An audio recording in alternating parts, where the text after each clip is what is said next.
nobody kiss it like you. Don't nobody kiss it like you. Bang, bang, bang. What up, T Squad? It's your girl Keisha, and I'm here with a new Spill the Tea video. Last week, Q from Day26 sat down with Danny D. Kane member Aubrey O'Day and former Good Morning America host Amy Robach and TJ Holmes to discuss his time with Day26 and working with Diddy.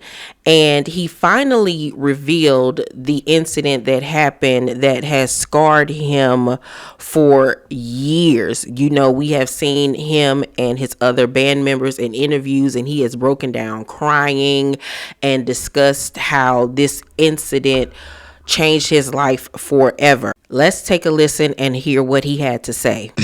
At this time, I was around Dirty Money for about a year while they were creating Last Train to Paris.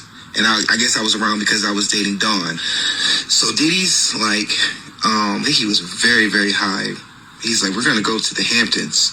He was like, we're going to go stay the night there and you guys want to come. And it felt very weird because this energy just felt so weird. You know what I mean? It was friendly high. You know what I'm saying? Like a friendly invitation to something. He wasn't usually like that? No, he's never invited all of us to one of his houses.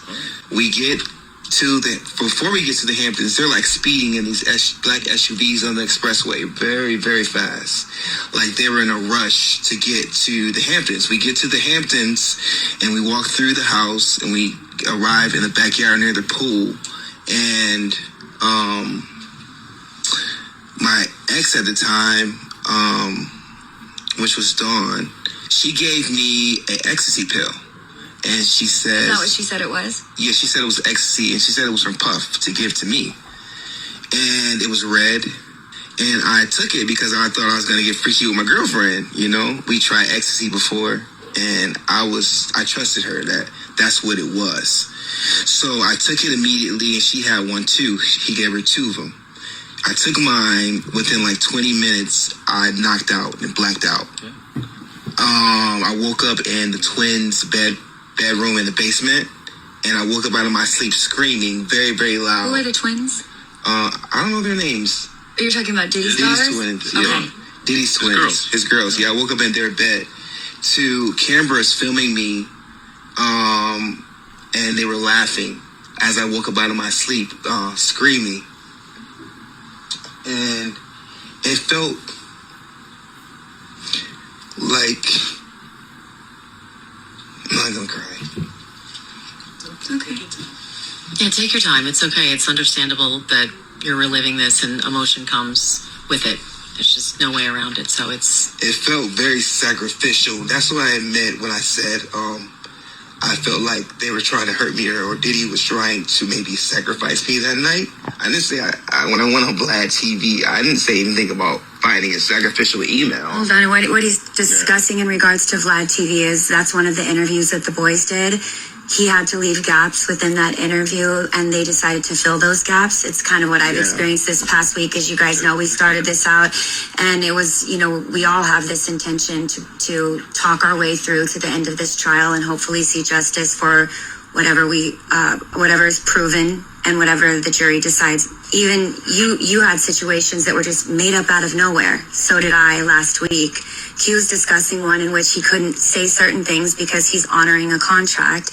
And within that, people decided to fill in the blanks. So he discussed an email. He had tears. People put it together that he's crying over an email and what it, basically tried to, suggest that he's not a man and he's boo-hooing over an email. Q, I know there are some details about the incident you described. Maybe you don't want to get into. And no, let's get into it. Okay, we can.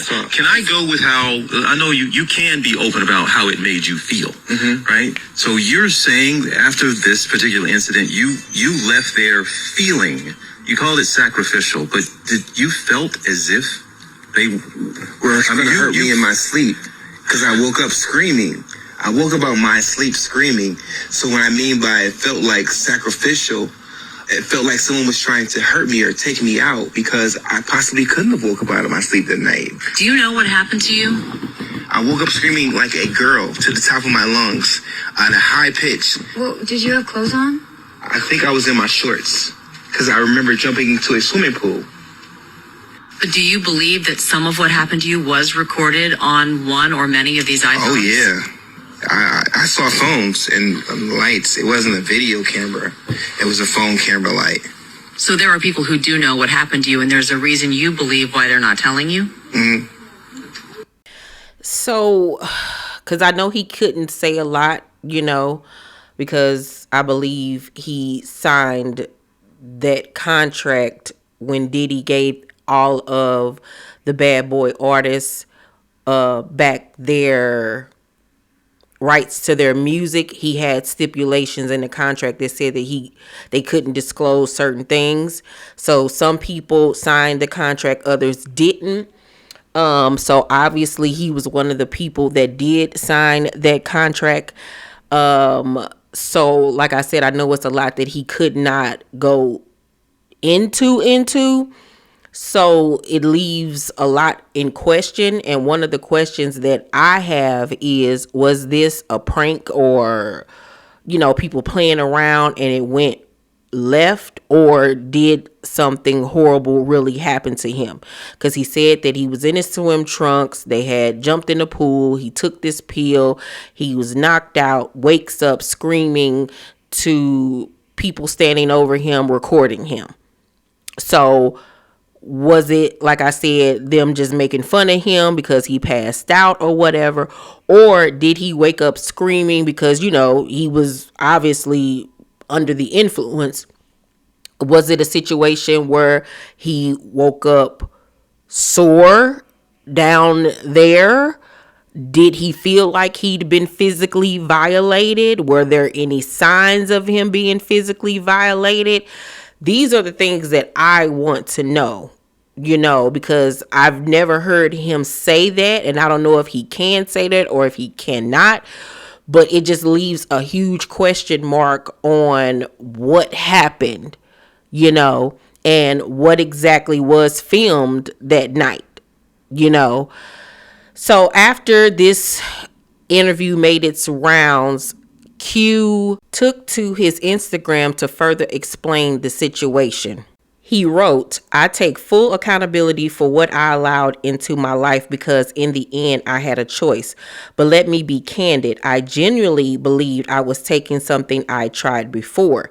It wasn't ecstasy. It turned out to be a horse tranquilizer given to me by my ex-girlfriend who claimed it was from her boss to give me.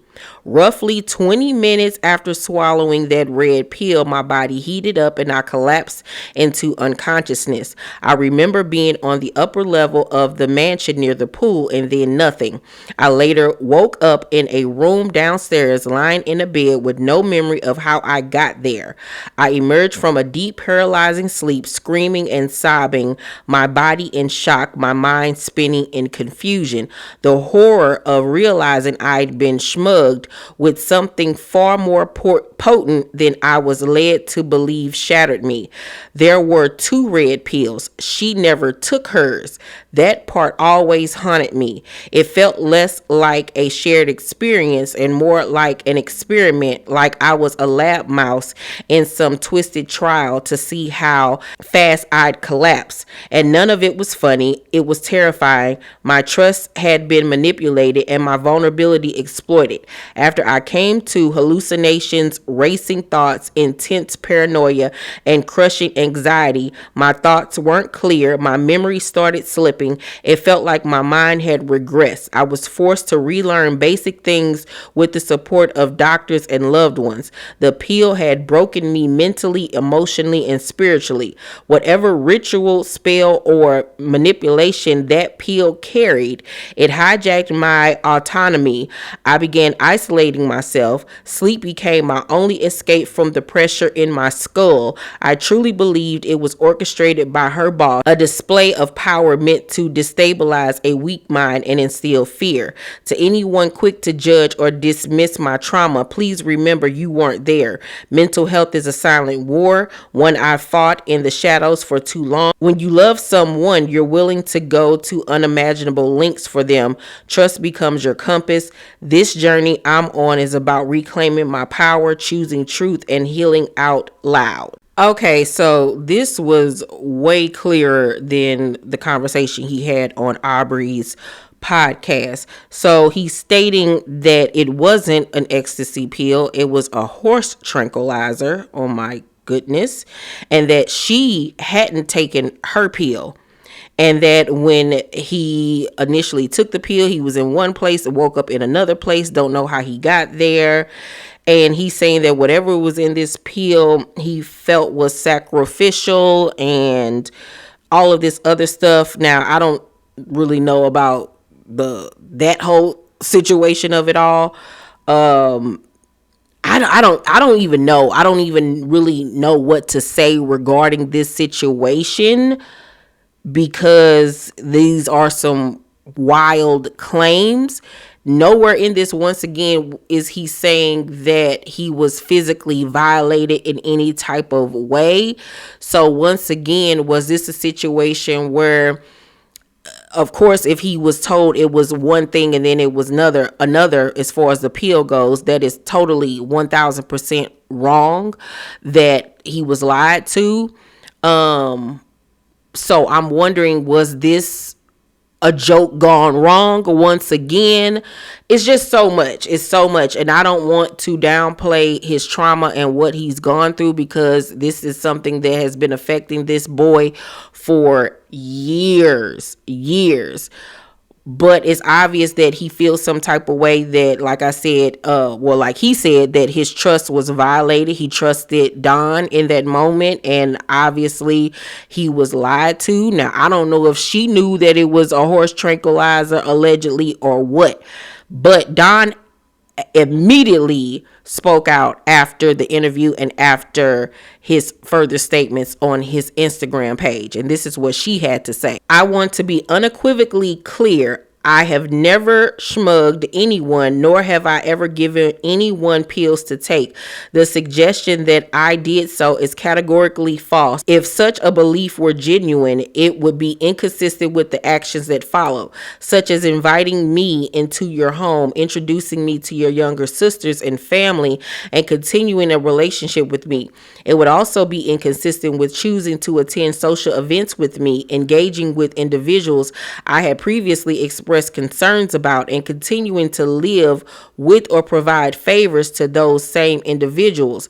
Many of these actions occurred while I was not present or even in contact with you. Throughout our time together and even after our separation, I made a conscious decision not to share or disclose private matters or the circumstances surrounding the end of our relationship to protect you. I did this out of respect for you and your family. At this moment, I believe it is essential to recognize that many people are dealing with pain and hardship. This situation is not about one person. It reflects broader harm that has affected many. I sincerely hope that healing and wholeness are possible for all involved. My intention is and always has been to move forward with compassion and integrity, and I pray that others can do the same. Well, you see, Dawn is denying this. I don't even really know what to say or how to feel or what to think regarding this situation. It's sad for everybody involved, because the main culprit in this whole entire situation is Diddy. You know, he is the villain in this case. I feel bad for Q. I feel bad for Dawn and any other victims or people that have been manipulated or harmed by Diddy. It's just truly sad. It really honestly is. But y'all let me know what y'all think about all this, because this is giving me a brain fuck, if you know what I'm saying. Let's talk about it in the comment section, y'all. Please make sure to thumbs up this video, subscribe to my channel, and turn on your post notifications so you know my videos drop. I love you guys, and I will see you on my next video. Bye.